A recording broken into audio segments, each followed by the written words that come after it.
Boa tarde a todos. É um prazer podermos estar aqui novamente para trazer uma mensagem à luz da doutrina espírita. Meu nome é Marco Aurélio e aqui estou para conduzir o programa na tarde de hoje. O programa Uma Razão para Viver, que vai ao ar há mais de 30 anos, sob realização da Sociedade Espírita Joana de Ângeles e que, de alguma forma, procura contribuir com a sociedade triense para que possam ouvir mensagens edificadoras, mensagens que possam, de alguma forma, contribuir para a vida humana nessa face da Terra. Vamos então tecer alguns comentários a respeito desse tema. A busca da paz começa em mim. Tema esse que é de grande importância para a civilização humana. Afinal de contas, a busca da paz sempre foi o maior desejo do ser humano. Nós temos sede de paz, nós temos sede de harmonia, de felicidade, e muitas vezes andamos distantes desses objetivos. Se nós pegarmos no livro Mundo Regenerado, no capítulo 8, que tem como tema a Grande Esperança, tem uma mensagem que foi psicografada por Divaldo Franco, que é um relato de Joana de Ângeles. E ela comenta a respeito dessa questão da paz, que na antiguidade o ceticismo dominava as massas devoradoras. A fé era circunscrita a pequenos grupos fiéis às leis mosaicas. Israel era comandado por governos arbitrários e perversos. As lutas políticas eram incessantes e tudo era feito para aumentar a miséria social e o desrespeito ao poder. E olha que tudo isso era feito com o objetivo da busca da paz. Embora o Templo de Jerusalém e as sinagogas atraíssem o povo, estava reservado aos privilegiados, e não havia fidelidade ao Deus único, e por isso bem poucos israelitas aguardavam que se cumprissem as promessas ancestrais da chegada do Messias, e aqueles que acreditavam nutriam a ideia de um Messias vingador, de um Messias terrível, exterminador das misérias existentes. Enfim, embora houvesse o interesse da paz, o que de fato acontecia era mais riquezas aos ricos, mais privilégios aos privilegiados. Por outro lado, mais fome aos famintos, mais pobreza aos pobres, mais injustiça aos injustiçados. E assim crescia as rebeliões ao jugo romano. O que nós assistimos hoje é muito diferente disso? Para sua reflexão. Então, o que nós precisamos entender é que a busca da paz era precisa ser feita por outros caminhos, por outros métodos. Não justifica o uso da força, o uso da violência, o uso da arbitrariedade, da injustiça social na busca da paz, porque na verdade não iremos alcançar. E foi nesse período de turbulências incessantes e grande terror que o ser humano valia menos que um animal de carga, que surgiu a esperança de salvação para a humanidade. De que esperança nós estamos falando? A esperança da vinda do Messias, do Nazareno. E Jesus nasce de forma silenciosa, como uma estrela que espalha luz e não sombra. Essa é a verdade. E o tempo foi passando, e no ano 30 da era cristã, estava numa assembleia numa sinagoga, um jovem galileu. No templo de Salomão haviam vários sacerdotes, e Anás, sogro de Caifás, que era o sumo sacerdote, estava presidindo a assembleia naquela noite. E no meio da assembleia ele percebeu a presença de um jovem de 30 anos, que lhe chamou a atenção. Afinal de contas, quem seria aquele indivíduo? De olhar sereno, pelas vestes, ele o identificava como um galileu. O que estaria fazendo aquele indivíduo no meio daquela assembleia?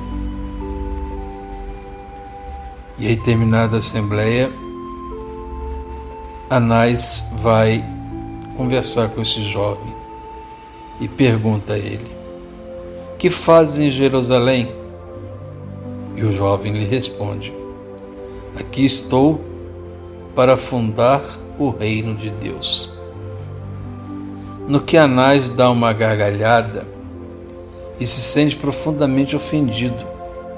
Afinal de contas, quem seria aquele indivíduo simples, aquele indivíduo sem muita aparência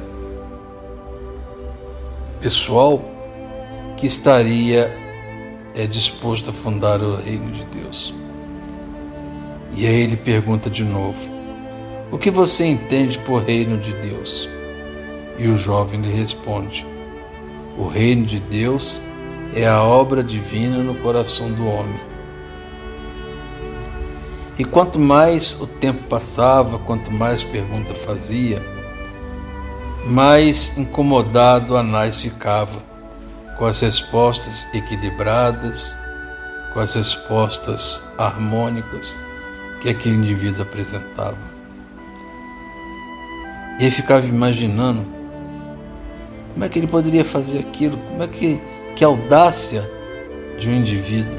E aí pergunta a ele: como terás recursos para fazer com que a obra do reino de Deus se faça presente na terra? E o jovem lhe responde: os meus seguidores virão de toda parte. Continua o diálogo: por acaso você conhece Roma, Atenas, conhece os templos sagrados para que você possa buscar fundar o reino de Deus? E o jovem lhe responde: conheço o amor e a verdade. Tem ciência das leis do templo? E o jovem lhe responde: conheço a vontade do meu Pai. Diante de tantas respostas, Anás ficou profundamente incomodado, terminou o diálogo, mas sabia que alguma coisa iria acontecer. E realmente aconteceu. 3 anos mais tarde, Jesus é conduzido à presença de Anás para o processo de crucificação. Foi ele quem conduziu esse processo. Como já dito anteriormente, sempre existiu uma expectativa de que chegaria um Messias. Chegaria um Messias para fazer com que houvesse a harmonia, a paz entre os povos. Mas o que todo mundo esperava era um Messias que viesse restabelecer a ordem e a justiça na terra. E que essa ordem e essa justiça fosse implantada por meios como eles estavam acostumados, por meio da violência, da truculência, por meio da guerra, se preciso fosse. E para surpresa geral, alguém que viria pelo uso da força E o caminho utilizado foi totalmente contrário. O caminho utilizado foi o caminho do amor, o caminho da tolerância, o caminho da compreensão, o caminho que muitas vezes fazia com que os próprios apóstolos de Jesus tivessem dúvida se seria ele realmente o Messias ou não. Afinal de contas, eles não estavam acostumados àquele método que estava sendo apresentado para eles. E os apóstolos se perguntavam, será que seguimos o homem certo? Os próprios apóstolos tinham dúvidas a respeito. Seria ele realmente o Messias? Porque existiam dois tipos de Messias previsto nas Escrituras: o Messias davídico e o Messias do profeta Isaías. O Messias davídico, o Messias de Davi, era o Messias bem visto, porque era o Messias da força, da violência. E o Messias do profeta Isaías iria utilizar de outras armas, iria trazer pela exemplificação, pelo sacrifício e pelo amor, o caminho a ser utilizado.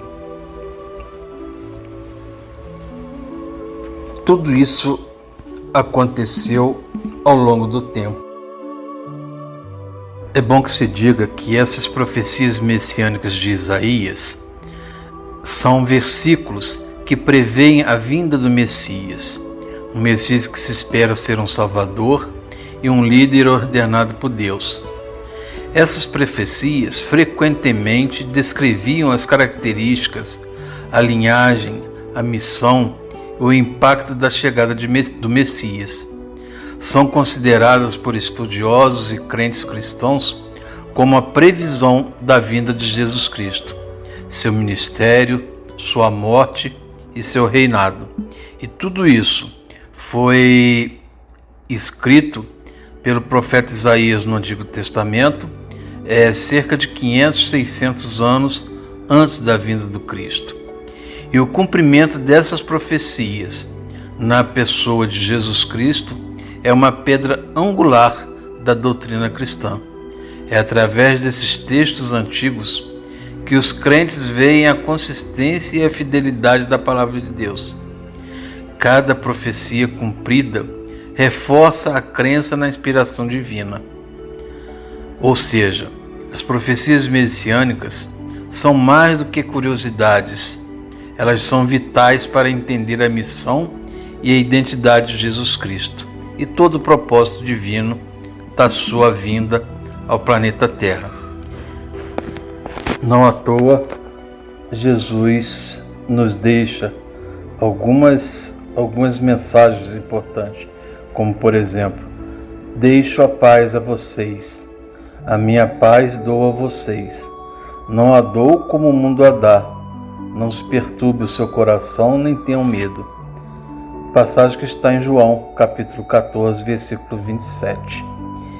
E no que nós queremos conversar com vocês é justamente sobre essa paz que Jesus nos promete. E quando ele fala que não dou a paz como o mundo a dá. Por que ele não dá a paz como o mundo dá? Porque na verdade a paz que a gente procura no mundo é uma paz exterior, é uma paz do ambiente. E essa paz hoje, ela é uma utopia. A gente não consegue, num mundo de provas e expiações como é o nosso mundo terrestre, viver em paz. O estado de paz, a paz, na verdade, é um estado de espírito, é a paz interior. É essa paz que Jesus nos promete, é essa paz que nós precisamos desenvolver, e esse é o nosso propósito aqui nesse estudo: conduzir cada um de vocês, cada um dos nossos ouvintes, a buscar a desenvolver a paz interior, a paz íntima. A paz que, na verdade, é um pressuposto para que a gente possa encontrar a felicidade. Na pergunta 922 de O Livro dos Espíritos, Kardec formulou aos espíritos a seguinte questão: haverá alguma soma de felicidade comum a todos os homens? Por que nós trazemos essa pergunta, que na verdade ela nos fala sobre felicidade? Conforme nós já dissemos, para que a gente possa alcançar a felicidade, nós precisamos estar em paz. Então aquilo que é importante para a felicidade também é importante para a paz. E a resposta dos espíritos foi: com relação à vida material, é a posse do necessário. Com relação à vida moral, a consciência tranquila e a fé no futuro. Então, três coisas, três elementos fundamentais para que nós possamos equilibrar e viver em paz. A posse do necessário, a consciência tranquila e a fé no futuro. Talvez um dos maiores obstáculos para a busca da paz tem sido justamente essa questão da posse do necessário. Nós vivemos num mundo extremamente material, nós vivemos num mundo onde tudo é convite para que nós possamos buscar essa paz no ambiente externo, através das conquistas do mundo, e isso infelizmente não é possível no mundo da Terra.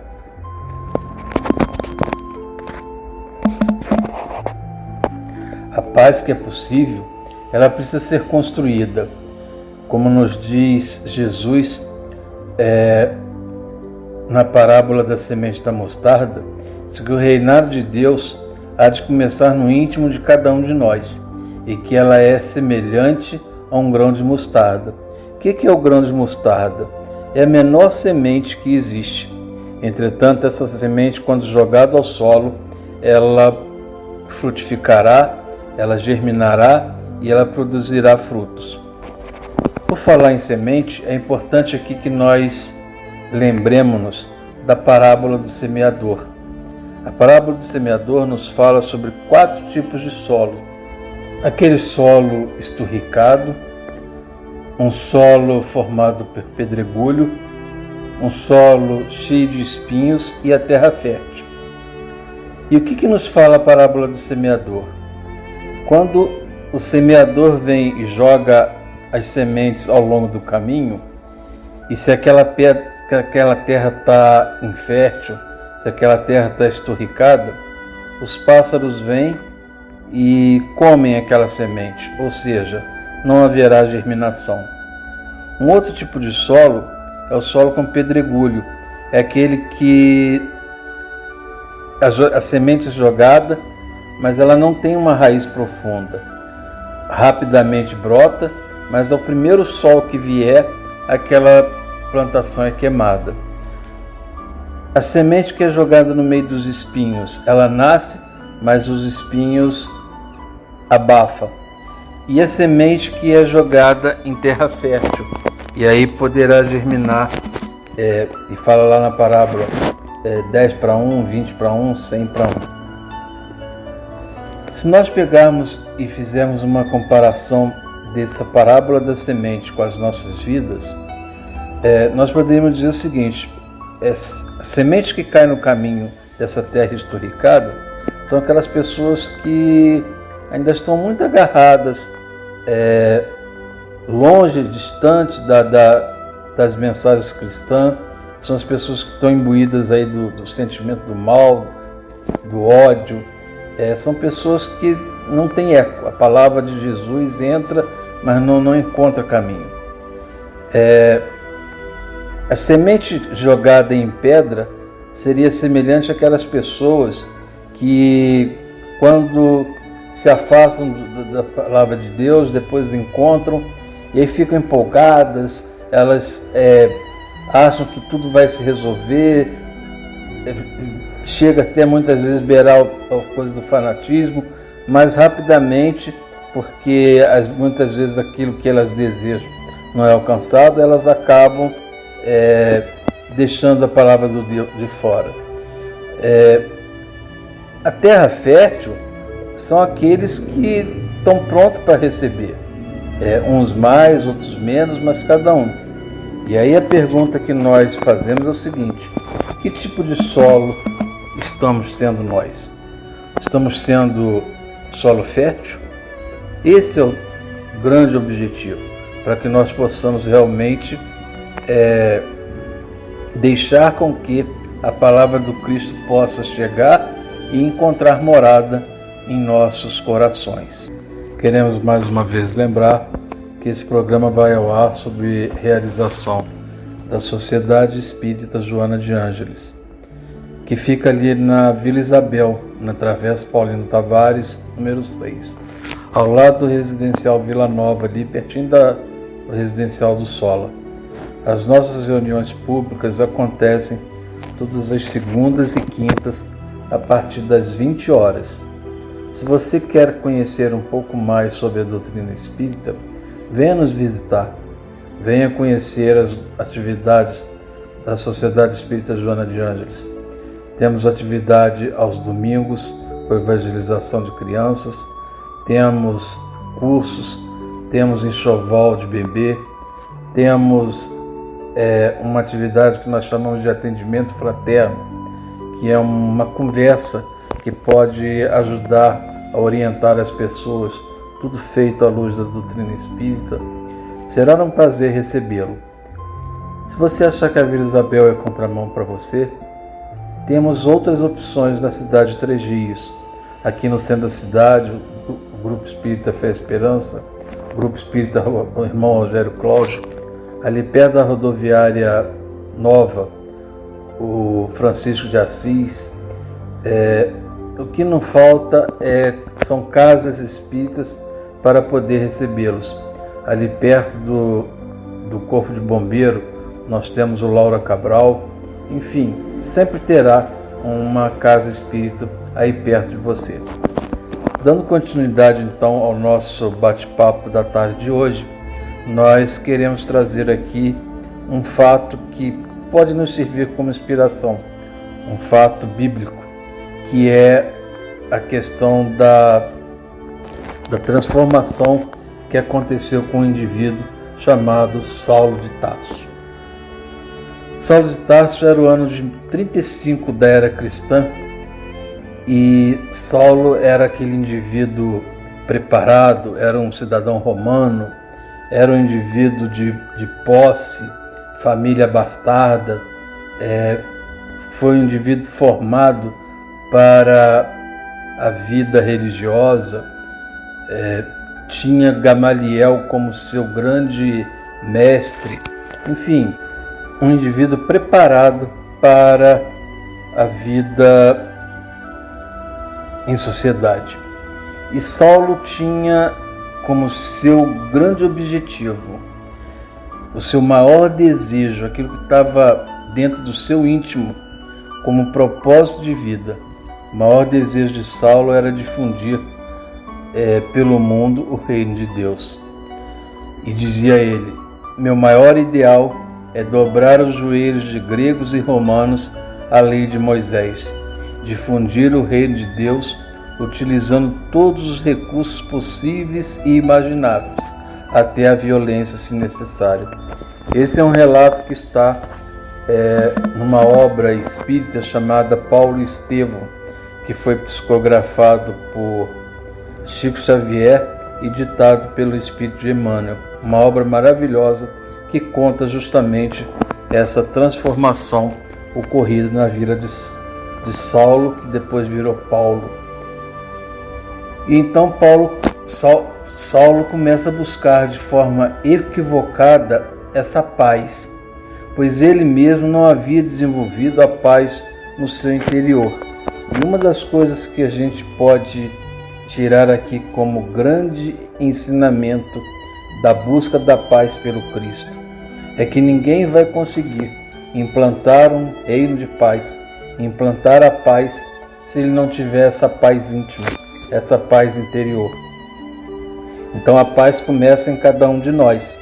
Se nós queremos a paz no mundo, nós começamos a buscar a paz em nós, depois vamos levar a paz na família, depois da paz na família vamos levar a paz na sociedade, a paz no trabalho, a paz em todos os ambientes que nós estivermos vivendo. E Saulo ainda não havia encontrado essa paz. Entretanto, ele começou a ter contato com as pessoas que muitas das vezes estavam sendo lá conduzidas aos circos, os nazarenos, como eles chamavam, que foram aquelas pessoas que aceitaram o Cristo.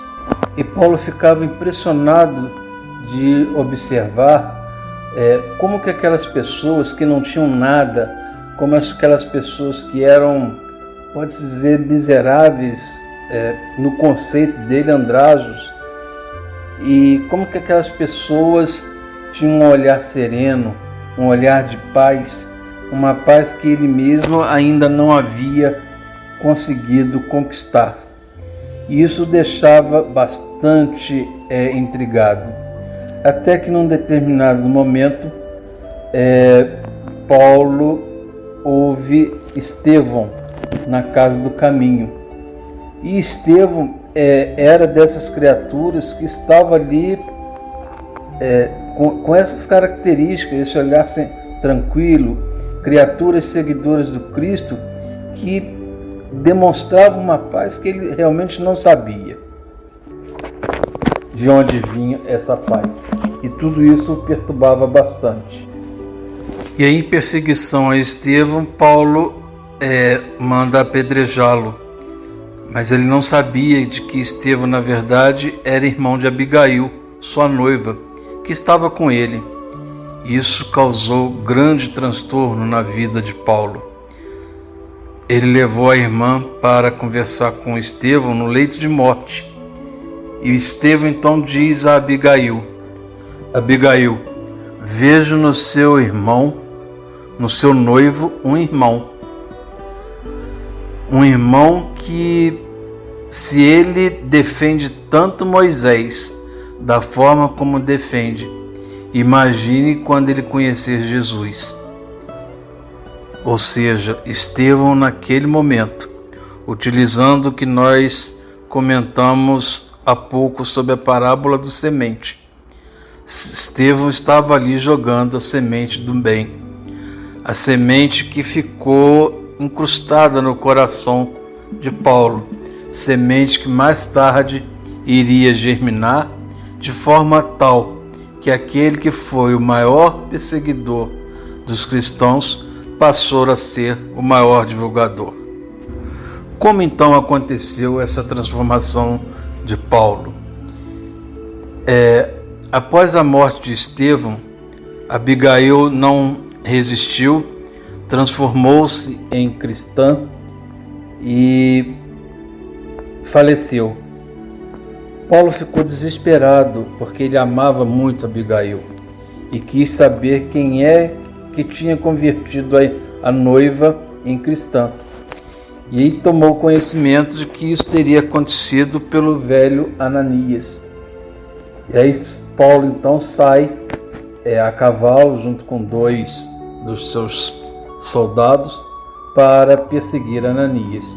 E é aquela velha história lá do Paulo a caminho de Damasco, onde no encontro com Cristo ele fica cego por 3 dias, e nessa cegueira por 3 dias ele procurou o seu interior, procurou o seu íntimo, procurou essa paz que ele tanto buscava. E assim Paulo inicia a sua jornada de transformação. Como ele diz na Epístola aos Romanos: não sede conformados com o mundo, mas transformai-vos pela renovação do vosso entendimento, para que possas compreender a vontade de Deus. O que Paulo quer dizer com isso? Que nós não precisamos viver conformados, que nós não precisamos aceitar o mundo como ele é, que seria um mundo da inércia. Muito pelo contrário, nós precisamos nos transformar, nós precisamos renovar, nós precisamos, como diz a música que nós tocamos lá no início, ter coragem para mudar.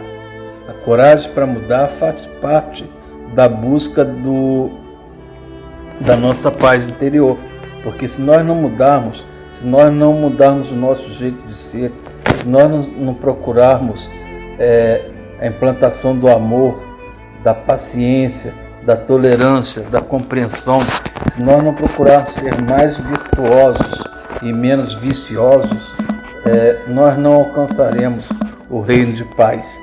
E isso que nós precisamos desenvolver no íntimo de cada um. Assim, nós como trabalhadores cristãos, precisamos tomar muito cuidado para que nós não nos utilizemos dos mesmos recursos que é utilizado pelos que estão no caminho do mal.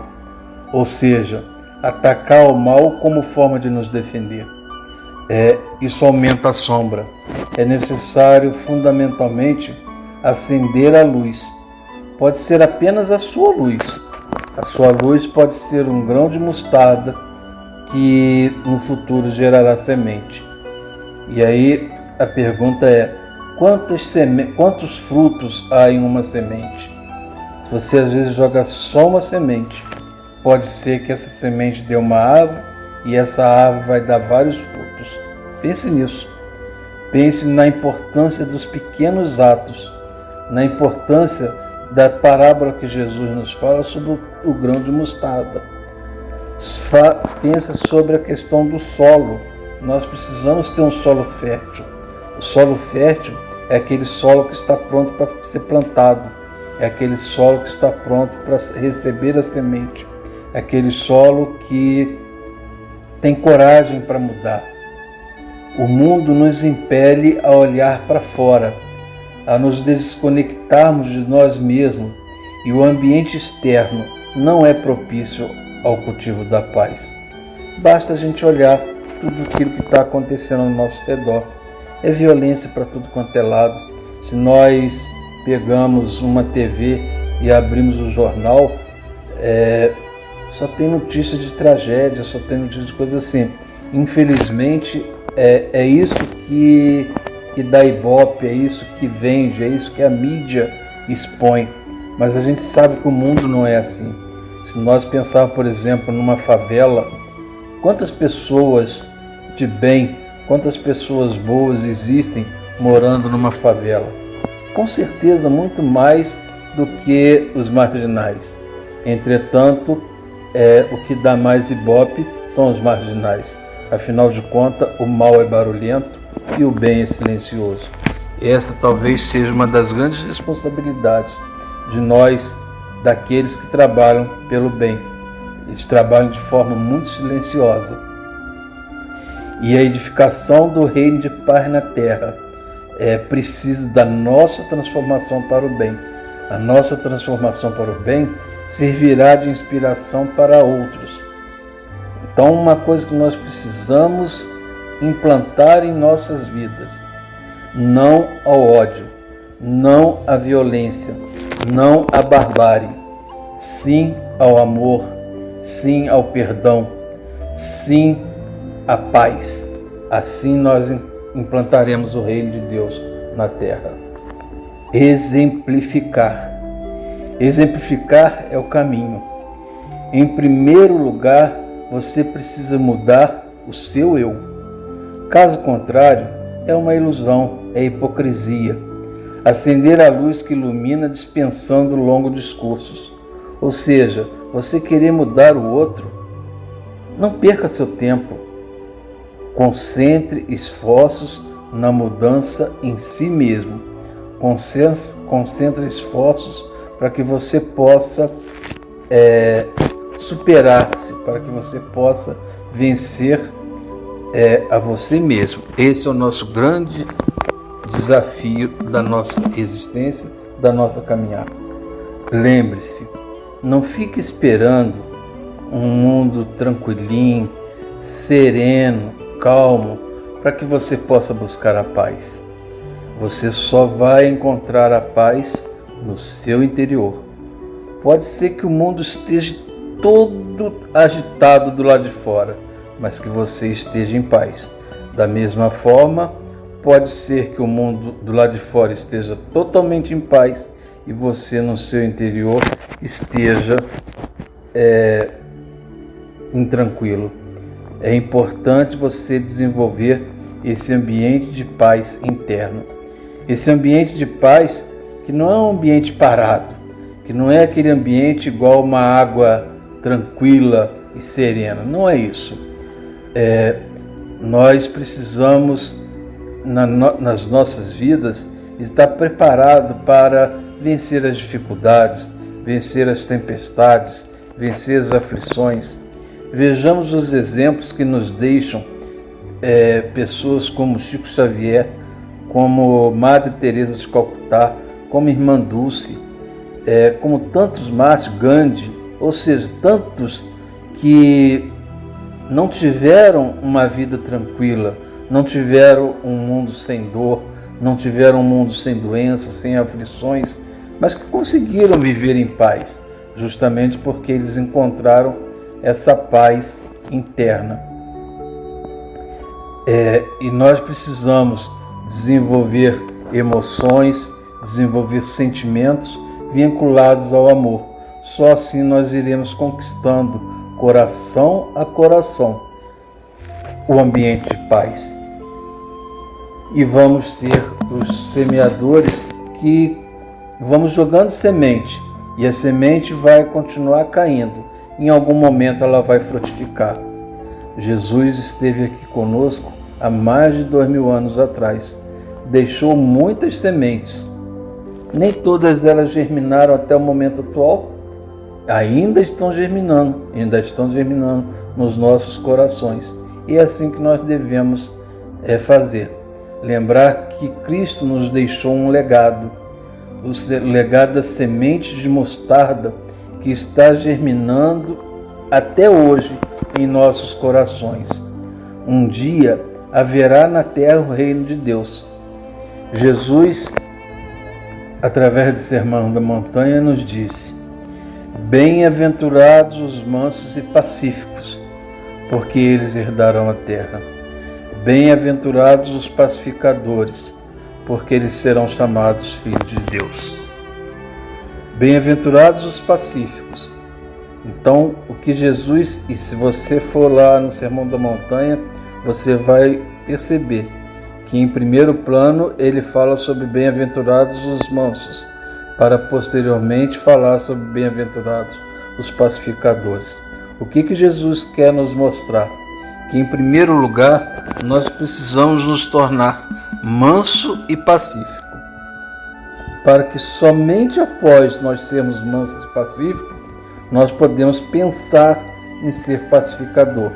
Ou seja, nós podemos pensar em jogar semente e plantar no coração das pessoas que estão ao nosso redor o reino de paz.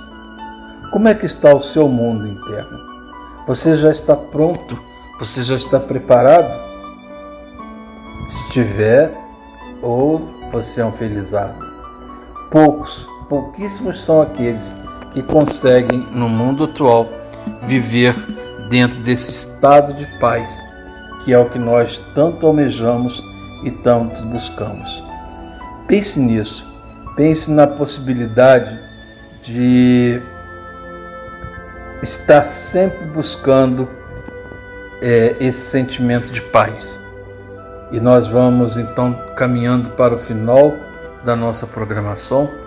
E aqui nós vamos deixar uma música final, que é justamente a oração de São Francisco, que nos fala sobre sermos instrumento de paz. Onde houver ódio, que eu leve o amor. Onde houver desespero, que eu leve esperança. Onde houver dúvida, que eu leve a fé. Onde houver erro, que eu leve a verdade. Onde houver tristeza, que eu leve a alegria. Onde houver trevas, que eu leve a luz.